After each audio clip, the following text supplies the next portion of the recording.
let us discuss some important current affairs.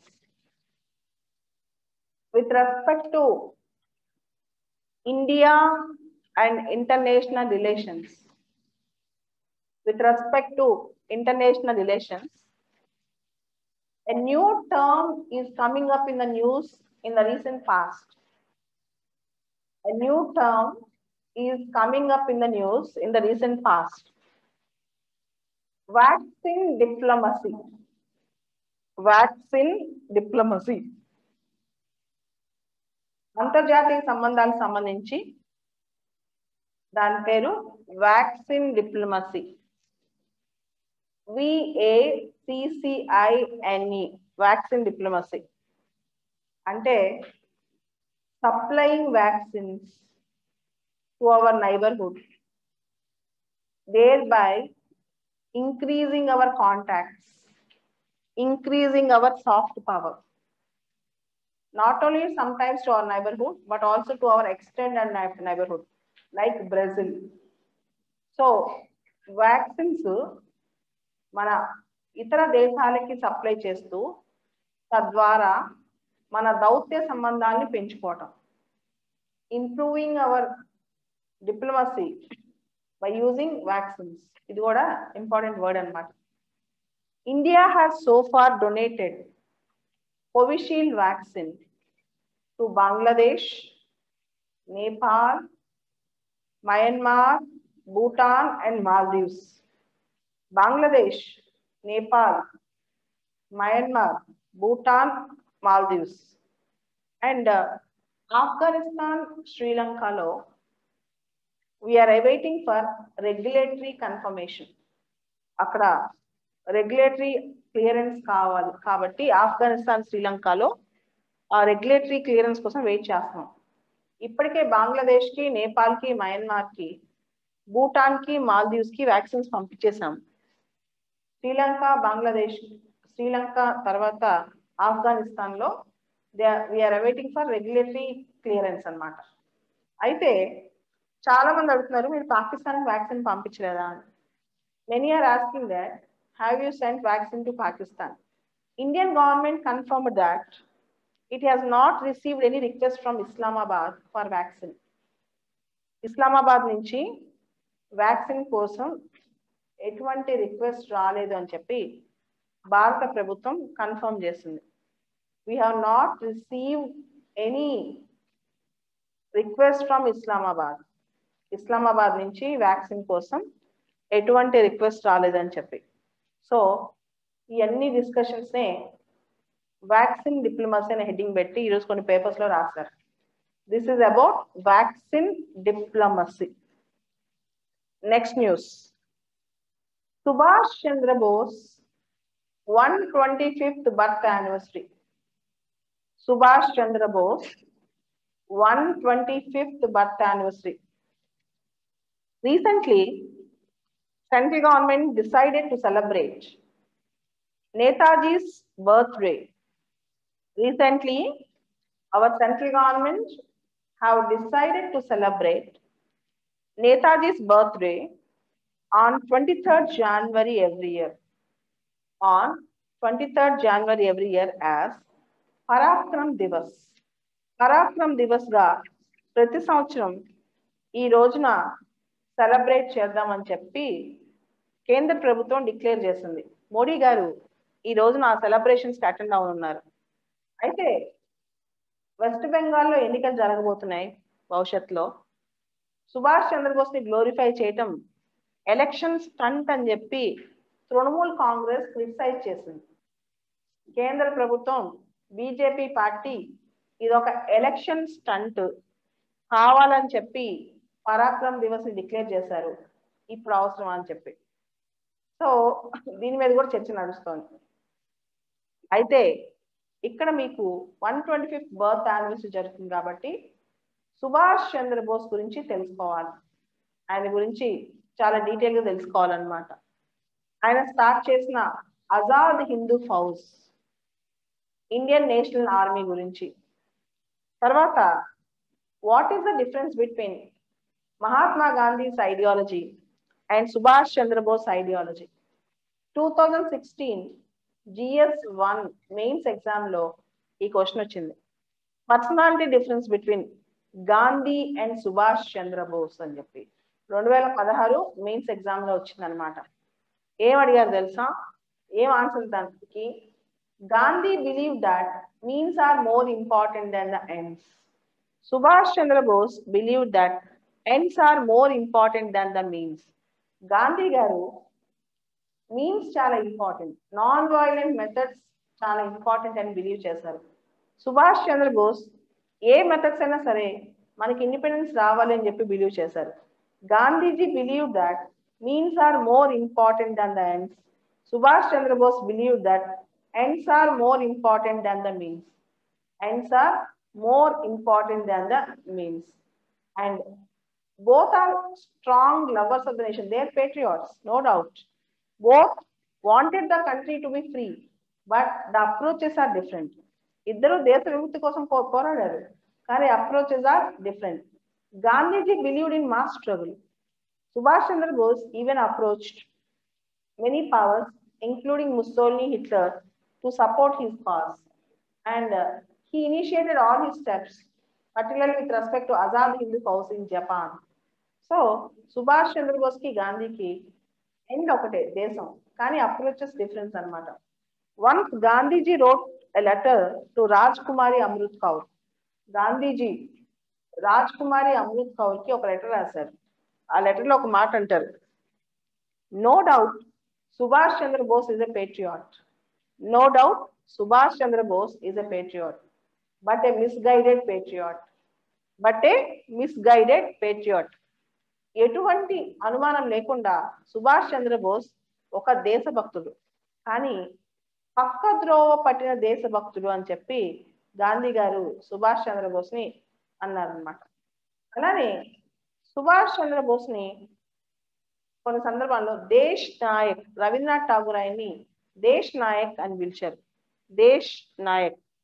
మనకి సుభాష్ చంద్రబోస్ ఒక great slogan, you give me the blood, I will give you the freedom. మీరు నాకు రక్తం ఇవ్వండి, నేను ఫ్రీడమ్ మీకు ఇస్తాను అని చెప్పి. కానీ ఆయన జీవితం ఎలా అంతమైందో ఈ రోజుకి ఒక పెద్ద సందిగ్ధం. అండ్ మీ అందరికి తెలియాల్సిన ఇంకొక విషయం, మనందరం చదువుకునే సివిల్ సర్వీస్ ఎగ్జామ్ కోసం ఆయన చదివి ఆయన చాలా మంచి మార్కులతో పాస్ అయ్యారు civils exam, ICS exam. Subhash Chandrabose Azad Hind Fauj, అదే కాదు ఆయన ఐఎన్సి ప్రెసిడెంట్ గా కూడా పనిచేశారు. He also worked as Indian National Congress president. So on his birthday, we should remember how tall he was and how steadfast he was for the cause of his nation. And అనుకునే సాధించేదాకా నిద్రమోని వ్యక్తిత్వం అనమాట ఆయనది. అలాంటి స్ఫూర్తి ఆయన గురించి మనం తీసుకోవాలి. Parakram Divas 125th birth anniversary of Subhash Chandrabose. So ఈ సందర్భంగా మీరందరూ సుభాష్ చంద్రబోస్ మీద ఒక అద్భుతమైన ఆన్సర్ రాసి పెట్టుకోవాలి. You should write a beautiful answer on Subhash Chandrabose. మొత్తం ఆయన గురించి ఒక ఎస్సే తయారు చేయండి. ఆయన గురించి ఒక ఎస్సే, చక్కటి ఎస్సే తయారు చేయండి సుభాష్ చంద్రబోస్ గురించి. Okay. Then today in Indian Express, ఈరోజు ఇండియన్ ఎక్స్ప్రెస్ లో ఒక ఆర్టికల్ వచ్చింది. I wish to tell you the gist of it and you are expected to read the article. ఈ రోజు ఇండియన్ ఎక్స్ప్రెస్ లో నేను ఆన్లైన్ ఎడిషన్ లో చదివాను ఈ ఆర్టికల్. మీకు టైం ఉంటే మీరు కూడా ఒకసారి ఈ ఆర్టికల్ చూడండి. A strong data protection law, a strong data protection law would have made WhatsApp privacy update illegal in India. A strong data protection law would have made WhatsApp privacy update illegal in India. అంటే ఒక strong data protection లా ఇండియాలో ఈ పాటికి ఉంటే WhatsApp వచ్చిన కొత్త privacy rules ఇండియాలో illegal అయి ఉండేవి అనే హెడ్డింగ్ పెట్టి ఒక ఆర్టికల్ రాశారు. వాట్సాప్ వాళ్ళు చేంజ్ చేస్తున్న ప్రైవసీ రూల్స్ ఇండియాలో ఈ పాటికే ఇల్లీగల్ అయి ఉండేవి, ఇప్పటికి మనకి డేటా ప్రొటెక్షన్ లా ఉంటాయి. అంటే we need a strong data protection law in India, personal data protection law in India, దాని మీనింగ్ అది. And As on date, Indians law 70 crore people are using various devices, including cell phone, even. There were around 140 crores of Indian population. Danlo, Digital India expands and brings in more users from the current base of 70 crore users in India. ఇండియాలో 70 కోట్ల users. And మనందరం కామన్గా social media అనగానే it's for communication అనుకుంటాం. But there are two streams of social media. One is for communication, one is for commerce. Communication and for commerce and business అన్నమాట. అయితే ఇంత మంది 70 కోట్ల మంది డిజిటల్ వరల్డ్ లో ఉన్నప్పుడు ఇండియాలో we should have a safe digital space. చాలా భద్రమైన డిజిటల్ స్పేస్ మనకి ఈ పాటికి ఉండాల్సింది. ఇండియాలో మోర్ దాన్ 400 మిలియన్ వాట్సాప్ వాడుతున్నారు. 2 billion users world wide WhatsApp వాడుతున్నారు. 2 బిలియన్లు అంటే 200 కోట్ల మంది ప్రపంచంలో వాట్సాప్ వాడుతున్నారు. 2 billion users are using WhatsApp worldwide. ఇండియాలో హైయెస్ట్, ప్రపంచం అన్ని దేశాల కన్నా ఎక్కువ ఏ దేశంలో వాట్సాప్ వాడుతున్నారంటే India. India has highest customers for WhatsApp అన్నమాట. And 2 days back Indian government have sent a strong letter to WhatsApp by raising 14 questions. 2 రోజుల క్రితం వాట్సాప్ ప్రైవసీ పాలసీకి సంబంధించి Indian government ministry of information communication technology 14 questions ని WhatsApp authorities కు పంపించింది అనమాట. Last year in 2019 personal data protection bill అనేది December 2019 లో పార్లమెంట్ లో ప్రవేశపెట్టారు. In December 2019 personal data protection bill, ఆ బిల్ ఇప్పుడు జాయింట్ సెలక్షన్ కమిటీ దగ్గర పెండింగ్ లో ఉంది. ఆ బిల్ ఇప్పుడు జాయింట్ సెలక్షన్ కమిటీ దగ్గర పెండింగ్ లో ఉందన్నమాట. సో ఈ బిల్ ఇప్పటికి పాస్ అయితే బాగుండేది. At least we should expedite the passage of the bill. Personal data protection bill joint select committee దగ్గర ఆ బిల్ పెండింగ్ లో ఉంది. తర్వాత next important current affairs that appeared in news. See science and technology, economy, వీటికి సంబంధించిన current affairs కూడా మనం update చేసుకుంటూ ఉండాలి. సైన్స్ అండ్ టెక్నాలజీ, ఎకానమీ, వీటికి సంబంధించిన కరెంట్ అఫైర్స్ కూడా మనం అప్డేట్ చేసుకోవాలి. సో ఈరోజు ఒక కరెంట్ అఫైర్స్ న్యూస్ లో అపేర్ అయింది. అదేంటో చెప్తాను, నోట్స్ కూడా చెప్తాను, రాసుకోండి. నానోగ్రావ్, NANO క్యాప్స్ లో రాసుకోండి.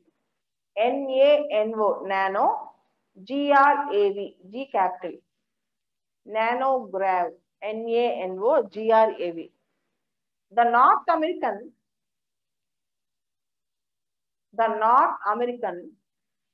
I'm telling the full form of nanograv, NANOGRAV. The North American Nano Hedge, the North American Nano Hedge, HETZ, the North American Nano Hedge Gravitational Wave Observatory, Gravitation Wave Observatory. ఇది north అమెరికాలో ఉంది. North American Nanohertz Gravitation Wave Observatory, ఇది North America వాళ్ళది. North American Nanohertz, HETZ, Gravitation Wave Observatory. ఇది it discovered the hum of universe. It discovered the hum of universe, HUM. What do you mean by hum? Hum అంటే sound. Universe లో ఒక sound discover చేసింది ఇది. It discover the NANOGrav observatory. NANOGrav ఒక hum of universe ని discover చేసింది. Hum అంటే sound. So according to the researchers, the hum is generated by gravitational waves. According to the researchers, the hum is generated by gravitational waves. Gravitational waves నుంచి ఈ sound వచ్చిందంట. Gravitational waves నుంచి. See, the hum of the universe comes from a dead star called pulsar. The hum of the universe comes from a dead star called pulsar. Dead star called pulsar. ఒక హమ్ వినిపించింది. dead star called pulsar. So the hum of the universe comes from a dead star called pulsar. Pulsar. Okay. So just దీని మీద కొంచెం research చేయండి. North American Nano Gravitational Wave Observatory. North American Nano Gravitational Wave Observatory. Coming to some other important current affairs from Hindu paper. Important current affairs from Hindu paper. First important current affairs. No further concessions to offer to government. No further concessions to offer. Government tells farmers. ఈ form protest bill సంబంధించి farmers protest సంబంధించి రైతులు ఏమడుగుతున్నారంటే 3 bills repeal చేసేసాయండి. All the 3 farm bills should be repealed, and also we want a law for MSP, minimum support price కోసం మాకు చట్టం కావాలి అని. కానీ వీళ్ళు ఏమంటున్నారు, గవర్నమెంట్ మేము 18 నెలలు టైం ఇచ్చాం, so no further concession we will offer అని గవర్నమెంట్ అంటున్నారు. సో దీని మీద ఎడిటోరియల్ కూడా వచ్చింది ఈరోజు. ఎడిటోరియల్లో చాలా మంది రకరకాల అభిప్రాయాలు చెప్తున్నారు. గవర్నమెంట్ ఇంట్రాన్సిజెంట్ యాటిట్యూడ్, గవర్నమెంట్ మొండి వైఖరితో ఉందని కొంతమంది అంటున్నారు. గవర్నమెంట్ చాలా లిబరల్ గా ఉందని కొంతమంది అంటున్నారు. ఫార్మర్స్ ని ఇగ్నోర్ చేసిందని కొంతమంది అంటున్నారు. ఫార్మర్స్ ని నెగ్లెక్ట్ చేసిందని కొంతమంది అంటున్నారు. అండ్ ఫార్మర్స్ పైన ఎవరైతే ఫార్మర్స్ ని సపోర్ట్ చేస్తున్నారో వాళ్ళపైన యాంటీ నేషనల్ కేసులు పెట్టిందని కొంతమంది అంటున్నారు.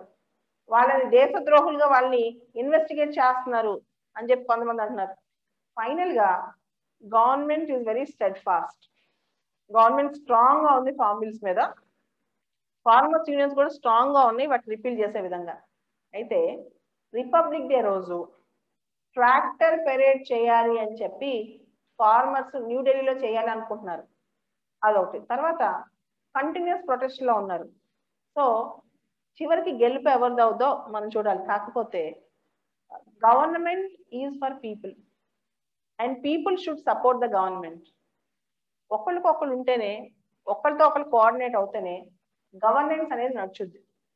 So both should not be at loggerheads. కాకపోతే గవర్నమెంట్ ఏం బిలీవ్ చేస్తుందంటే these bills are for larger interest of the farming community. ఈ బిల్స్ అనేవి ఫార్మింగ్ కమ్యూనిటీ యొక్క దీర్ఘకాలిక ప్రయోజనాల దృష్ట్యా. కానీ ఫార్మర్స్ ఏమనుకుంటున్నారంటే దీనివల్ల కార్పొరేట్ స్పేస్ లో ఫార్మింగ్ వెళ్ళిపోద్ది, దీనివల్ల రైతులు నష్టం జరుగుద్ది, దీనివల్ల స్లోగా ఎంఎస్పి అనేది ఎత్తేస్తారు అని ఫార్మర్స్ అనుకుంటున్నారు. సో ఫార్మర్స్ కి ముందు దీనిపైన అపోహలు పోగొట్టాలి. గవర్నమెంట్ ఏదైతే నమ్ముతుందో అది ఫార్మర్స్ కి కూడా చెప్పగలగాలి కరెక్ట్ గా. వాళ్ళని డిబేట్ చేయించగలగాలి, వాళ్ళకి జరిగే లాభం వాళ్ళకి కనిపించగలగాలి. అప్పుడే ఈ గొడవ సమస్య పోతుంది. అంతేగాని భయంతోనో కేసులతోనో దీన్ని అడగొట్టాలంటే సమస్య పోదనమాట. So this is the story. తర్వాత no second attempt for UPSC aspirants. No second attempt for UPSC aspirants. ఈ ఆర్టికల్ చదివాక చాలా మంది బాధపడి ఉంటారు.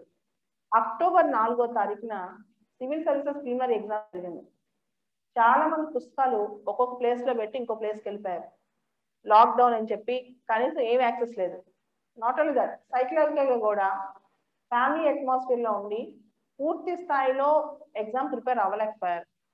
సో దాంతో ఏం జరిగింది అంటే చాలా మంది లాస్ట్ అటెంప్ట్ ఉన్న వాళ్ళు మాకు అటెంప్ట్ పోతుందేమో, లేదా మేము మన అటెంప్ట్ సరిగా రాయలేకపోయాము, ఇంకొక అటెంప్ట్ ఎక్స్ట్రా ఇవ్వండి అని చెప్పి అడిగితే గవర్నమెంట్ వాదన ఏంటంటే మేము అటెంప్ట్ ఎక్స్ట్రా ఇవ్వము అని చెప్పి.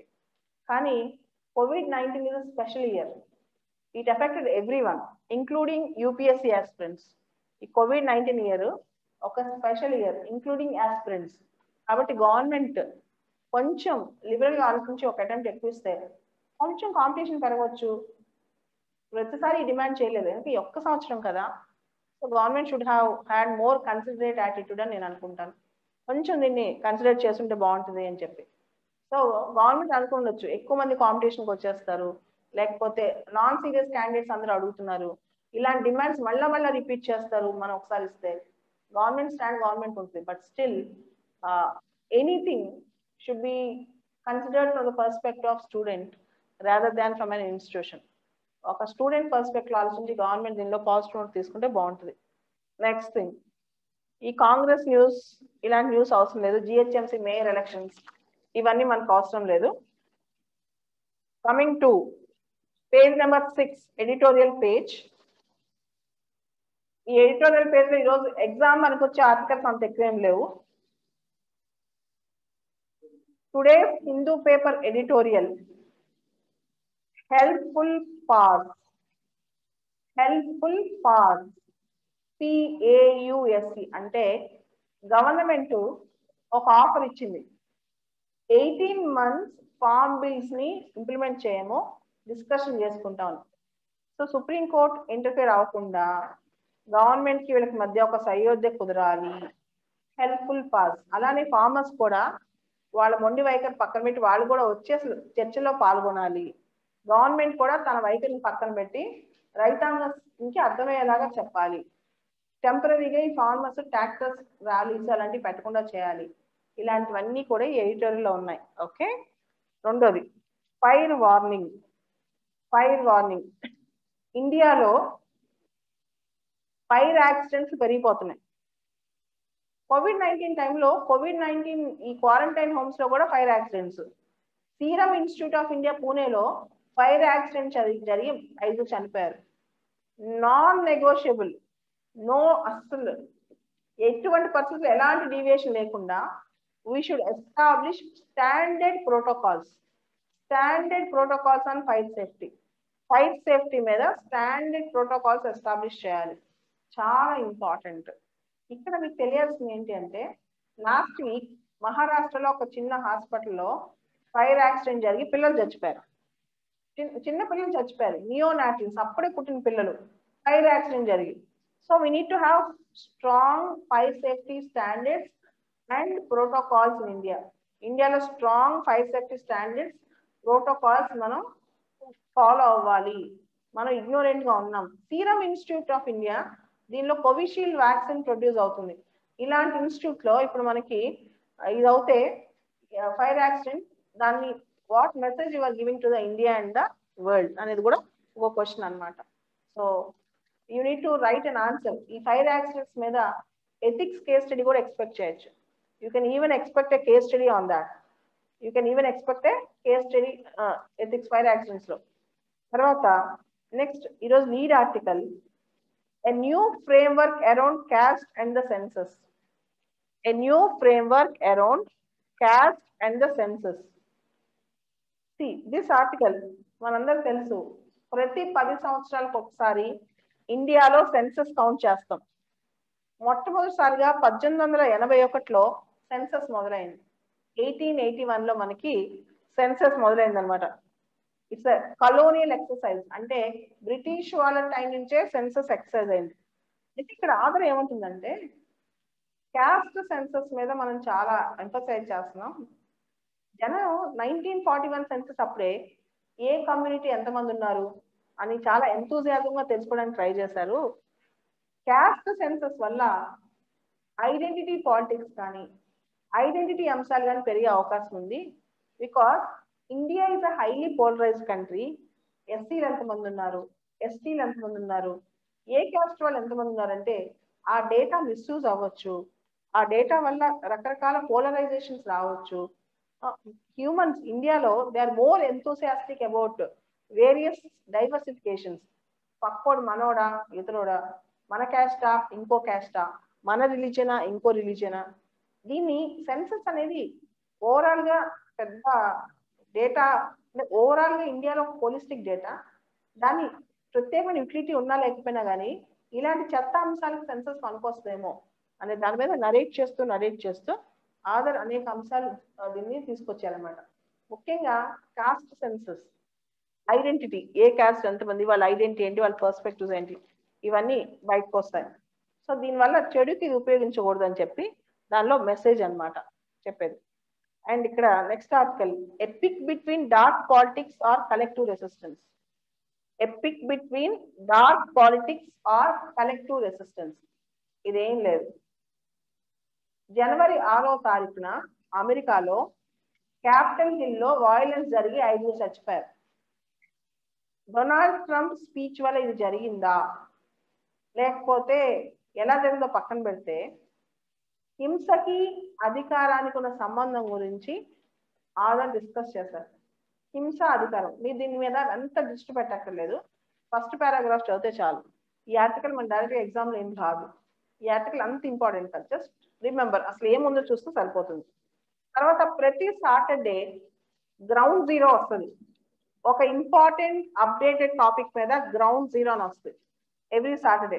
ఆ గ్రౌండ్ జీరో కాన్సెప్ట్ మీద కొంచెం దృష్టి పెట్టాలి, గ్రౌండ్ జీరో కాన్సెప్ట్ మీద కొంచెం దృష్టి పెట్టాలన్నమాట ఎవ్రీ సాటర్డే. తర్వాత డొనాల్డ్ ట్రంప్ మీద సెనేట్ లో ట్రయల్ ఫర్ కన్విక్షన్ స్టార్ట్ అయ్యే టైం వచ్చేసింది. డొనాల్డ్ ట్రంప్ మీద. తర్వాత coming to page number 10, Hindu paper page number 10, CBI వాళ్ళు కేంబ్రిడ్జ్ అనలిటికా మీద డేటా థెఫ్ట్ కేసు బుక్ చేశారు. సిబిఐ వాళ్ళు కేంబ్రిడ్జ్ అనలిటికా మీద డేటా థెఫ్ట్ కేసు బుక్ చేశారు. ఇది చాలా important, kindly read about that. And page number 11 లో Trump impeachment article to be sent to senate on Monday. సోమవారం రోజున ట్రంప్ ఇంపీచ్మెంట్ సంబంధించి హౌస్ ఆఫ్ రిప్రజెంటేటివ్ నుంచి సెనేట్ కు ఆర్టికల్ వెళ్తుంది. అంటే సెనేట్ లో ఇంకా ట్రయల్ ఫర్ కన్విక్షన్ స్టార్ట్ అయ్యే అవకాశం దొరుకుతుంది. ఓకే, తర్వాత ఇది హిందూ పేపర్ లో అద్భుతమైన ఆర్టికల్ ఒకటి వచ్చింది పేజ్ నెంబర్ 11 లో. Joe Biden, the present American president, orders aid to combat hunger crisis.